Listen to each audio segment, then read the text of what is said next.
La première erreur, c'est d'aller trop lent et être pas assez proactif. Puis dans le fond, c'est que si tu progresses pas à travers ta relation avec la femme que tu as rencontrée, puis si tu vas vraiment trop lent, ça va s'éteindre au final. Donc il y a comme une fenêtre d'opportunité qui s'ouvre. Si toi, tu ne saisis pas certaines occasions, à un moment donné, ça va se fermer, puis tu vas avoir perdu ta chance avec cette femme-là. Donc là, le but, c'est pas nécessairement de presser les choses, mais à un moment donné, si tu es vraiment trop passif que tu attends, ça va peut-être même la turn-off du fait que toi, tu attends quelque chose. Donc là, à un moment donné, elle va perdre l'intérêt pour toi. Un des problèmes que je vois chez beaucoup d'hommes qui sont des bons gars, parfois ils sont trop gentils, trop polis. Puis là, ça va comme trop lentement pour progresser. Puis finalement, cette personne-là, elle se dit, ben moi, je ressens rien parce qu'il n'y a pas cette espèce de tension entre vous deux. Tu sais, exemple, il n'y a pas de beaucoup de contact. Émotionnellement, ça n'a pas été tant impliqué l'un avec l'autre. Donc là, vous êtes très logique dans la façon que vous développez les choses. Puis là, ben elle perd l'intérêt ou elle perd l'attirance qu'elle a pour toi.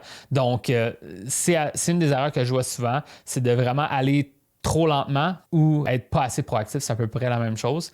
Donc ça, c'est quelque chose qu'il faut travailler. De l'autre côté, c'est comme l'inverse, c'est que là, on parlait de pas assez, mais il y a aussi trop.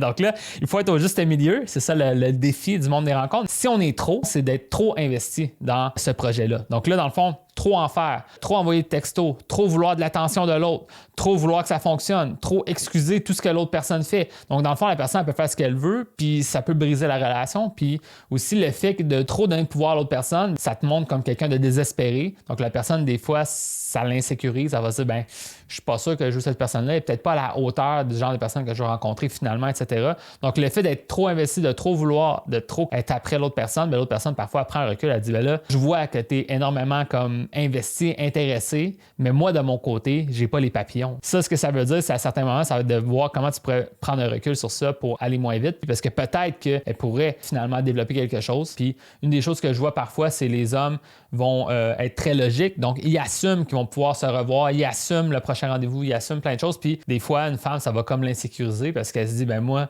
en ce moment, je le sens pas tant, puis là, il veut déjà tout de suite me revoir, etc. Ou il me parle tout le temps. Je veux pas lui donner une mauvaise idée là, que je suis autant intéressé que lui. Puis au final, ben, elle va dire, là, malheureusement, je dois arrêter. T'sais. Donc là, c'est un peu à cause que tu as trop montré d'intérêt trop rapidement. Elle doit mettre les freins, puis elle doit te dire, en ce moment, je ne ressens pas les papillons. Puis peut-être que si tu aurais laissé le temps faire les choses, peut-être qu'elle aurait pu les ressentir, ces papillons-là. Donc ça, c'est quelque chose que je peux te dire. Puis aussi, oublie pas que tu peux venir me voir si tu aimerais ça, suivre mon programme de coaching privé. C'est une aide vraiment complète qui pourrait t'aider à partir vraiment avec des bases solides pour te permettre de faire des nouvelles rencontres, bâtir ta confiance, te rendre même à avoir peut-être une femme dans ta vie pour avoir une belle relation avec elle. Je suis là pour ça, je peux t'aider avec ça. Donc, tu peux venir me voir pour en savoir plus sur ça. Donc, sur ce, je te souhaite une bonne semaine, puis on se voit dans un prochain épisode.